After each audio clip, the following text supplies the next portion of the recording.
شروع نشده هیچی و همه چیزایی که دیدید یه چیز خیلی سلام به همه بچه‌های ولوم سما. اگه برای اولین بار اینجایی خوش اومدی به جایی که همه چی بی پرده گفته میشه، مخصوصا وقتی پای برنامه جنجالی عشق ابدی وسطه.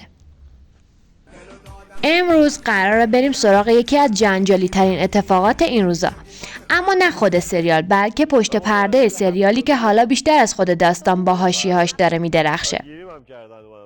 اول از همه بریم سراغ پرستو صالحی که استوریای گذاشت که بیشتر از یه واکنش ساده بود. این بار پرستو کامل و واضح و مستقیم به شایعه‌های پاسخ داد که مدت‌هاست بین مخاطب‌ها حتی بازیگرای دیگه دست به دست میشه.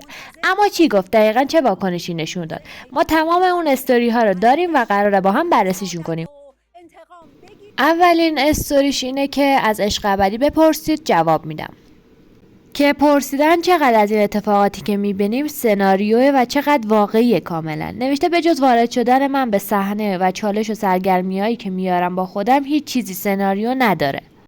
اینکه پرسیدن چرا هر روز نیست که گفته فقط دوشنبه، سه‌شنبه و چهارشنبه، پنجشنبه، جمعه پخش میشه. پرسیدن که فکر میکنن اینو باید تو سیغه خونه‌های بگردید در یک شو تلویزیونی با 25 عدد دوربین همیشه روشن، مجال این کارها نیست. بچه‌ها هم کارت و خواب نبودن که برای مکان اومده باشن توی این برنامه. گفتن که ادامه بدین و از حرفای بی دلسرد نشین که نوشته دلسردی مطلقا نه. اگه میخواستم دلسرد بشم در تمام این سالها که با قضاوت‌ها تهمت‌های دلسرد میشدم، الان که در حال موفقیتم دلسردی معنا نداره. پرسیدن که چرا مهمونه از قبل همو میشناسن، گفته اینجا استانبول و اکثر ایرانی هم دیگه رو میشناسن، طبیعیه چه جامعه کوچیکه. گفتن که یکی از اتفاق خاطره جالب برنامه رو بگو که گفته یه روز انقدر سرشون داد زدم که رفتم بالا فشارم افتاد.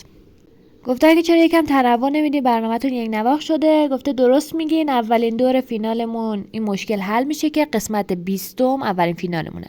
چند قسمت این و اینکه ضبط تموم شده، گفته 100 قسمته که در طول 5 هفته به صورت مداوم ضبط شده و هر 20 قسمت هم یه فینال داره که درش حذفی داره.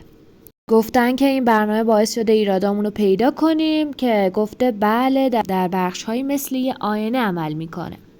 گفتن که خودتون کدوم پسر رو انتخاب میکردین، گفته هیچ کدوم چون سن و سالاشون به من نمیخوره، بعضیاشون جای بچه منن.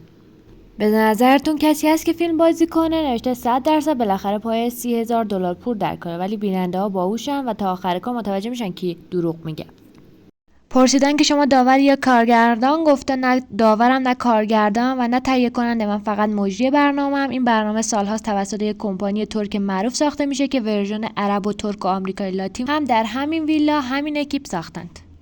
چند نفر دیگه به عشق ابدی اضافه میشن که گفته دقیقاً یادم نیست، ولی 10 نفری اومدن و چند نفری رفتن. پرسیدن که خودتون میدونین که کی برنده میشه، نوشته که چون منم مثل شما اولین بار این قسمت ها رو میبینم، فقط زمان اجرای خودم در ویلا بودم و امکان دید تصاویر وجود نداره چون دوربینم مداوم در حال ضبط بودن. پرسیدن که قسمت آخر فقط یه زوج میتونه برنده بشه یا 2 زوج عاشق باشن چی؟ گفته که زوج برنده با رأی گیری انتخاب میشه، رأی خود بچه‌ها. میگه راجع به بچه‌ها بگید که گفته منم مثل شما بعضی‌ها رو دوست دارم بعضی‌ها رو دوست ندارم، ولی به اونایی که دوست ندارم توهین نمی‌کنم. گفتن که چرا به این همه انتقاد جواب نمیدی، گفته سکوت سرشار از ناگفته است. پرسیدن که چرا با اون تیزری که بچه‌ها از پشت معلومه برنامه رو اسپویل کردید، گفتن که اون چیدمان برای گمراه کردنه و به ترتیب کاپلی وای نستادن. بازی این برنامه، گفته دوست عزیز این برنامه رو سالهاست که این کمپانی ترک ساخته در همین ویلا با همین اکیپ قبل از خیزش 1401 ماه. و حالا برسیم به ماهرخ که یه استوری مرموز که خیلی ها رو به فکر فرو برد. گفت خوشحالم که این قسمت ها بالاخره پخش میشه. حالا سوال اینجاست، آیا ماهرخ داره به یه اتفاق خاصی اشاره میکنه، شاید رابطه‌ای که واقعی تر از نقش ها باشه، یا این یه طعنه است به کسی؟ یه چیز خیلی نرمال عادیه. نمیدونم دیشب قسمت 13 بود. ماما قسمت چند بود؟ 13 بود اومده بود. 15 قسمت آخری که اومده دیدید یا نه؟ تازه یه سری نگاه ها، یه سری آدم ها، یه سری شخصیت های واقعی، یه سری ضعف ها میزنه بیرون. بعد شوخی بوده تا الان همه چی. جدی میبینید چه اتفاقایی میفته. اما خیلی بی صبرانه منتظر این روزا بودم و خیلی صبوری کردم، ولی دیگه وقتشه. و اما دیت ترانه و علی، بله همون سکانس معروف که هنوز بعد از چند روز همه دربارش حرف میزنن. ولی با هم بریم یه قدم جلوتر پشت صحنه اون سکانس رو ببینیم. بجای خیلی جذاب زن بچه هم میگیرم.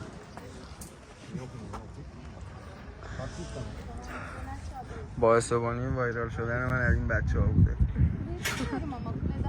چقدر خوشتیپ نکشیم بریم vay moram beberen bize de bunu yapsan yanısı şuna olur.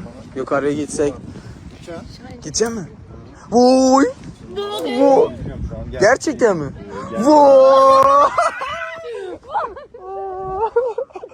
ببینم خودمونو ببینم. بچه‌ها می‌خوایم بریم از اونا. Vay! چه دیت باحالی. عاشقم شو که بردیم. 100%. عاشقتم. چه لباس قشنگی داریم. تو چقدر زیبایی. باید قدر تو بدونم. کاشکی 100% قدر تو میدونم، اینو مطمئن باش. داریم کجا میریم؟ علی دیت.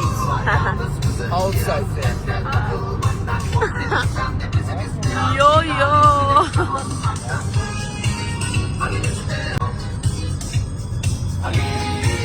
Ali میگه Ali bizimle diyor.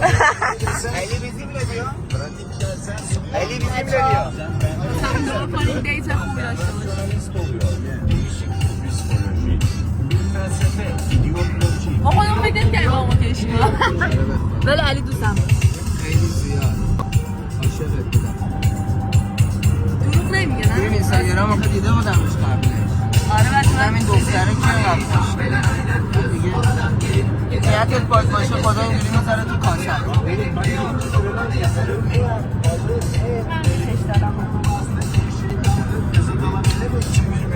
امیدوارم که ادامه داره. سلام. اوه علی چه خوش تیپ شده. بذار دور بزنم. من سرشار از عشقم دیگه اینقدر آروم شدم. میگن یه پارتنر خوب وقتی میاد تو زندگیت میتونه تو رو به آرامش دعوت کنه، میتونه زندگی تو درست کنه، میتونه همه زندگی تو تغییر بده. بچه عاشق شین، عاشق شدن خیلی کم آره. شده واقعا. عاشق که بشی حالت میشه مثل من. لبت بذار آروم بنده به فردات نگاه، منم مثل یه مردم کنارت، قرار نیست کسی تنهات بذاره، اینو بدون هر جا پر بکشی من مثل عقاب نشستم رو بالت، 100 بار بهت گفتم بازم میگم من مثل یه مرد هستم کنارت، توی یه اتاق صورتی دخترو نگی کن بی دلیل، محکم خودتو بغل کن، یاد بگی بر بی سر و پای رو ندی، بیشتر از چشام مواظبتم، بهتره چشاتو وا کنی یکم و دنیا رو ببینی عاشقونه ته، این دل نمیشه داغونه سنگ وقتی که هر روز میکنیش عاشقونه رنگ. واو. حالا به نظرتون رابطه علی و ترانه فقط یه نقش بود یا یه واقعیت پنهان؟ آیا پرستو صالحی داره واقعیت رو میگه یا فقط داره یه طرف داستان رو میگه؟ و ماهرخ دقیقاً به کی اشاره میکنه؟ نظرتون رو حتما پایین کامنت کنین چون قراره بهترین و خفن‌ترین کامنت ها رو توی ویدیو بعدی نشون بدیم. و اگه تا اینجای ویدیو با ما بودی یعنی تو هم دنبال حقیقتی، پس حتما لایک کن، کانال رو سابسکرایب کن و اون زنگوله رو بزن که قسمت بعدی رو از دست ندی. تا ویدیو بعدی یادت نره ما فقط قصه رو نمیگیم، ما حاشیه رو صدا میزنیم. اینجا ولوم سماست.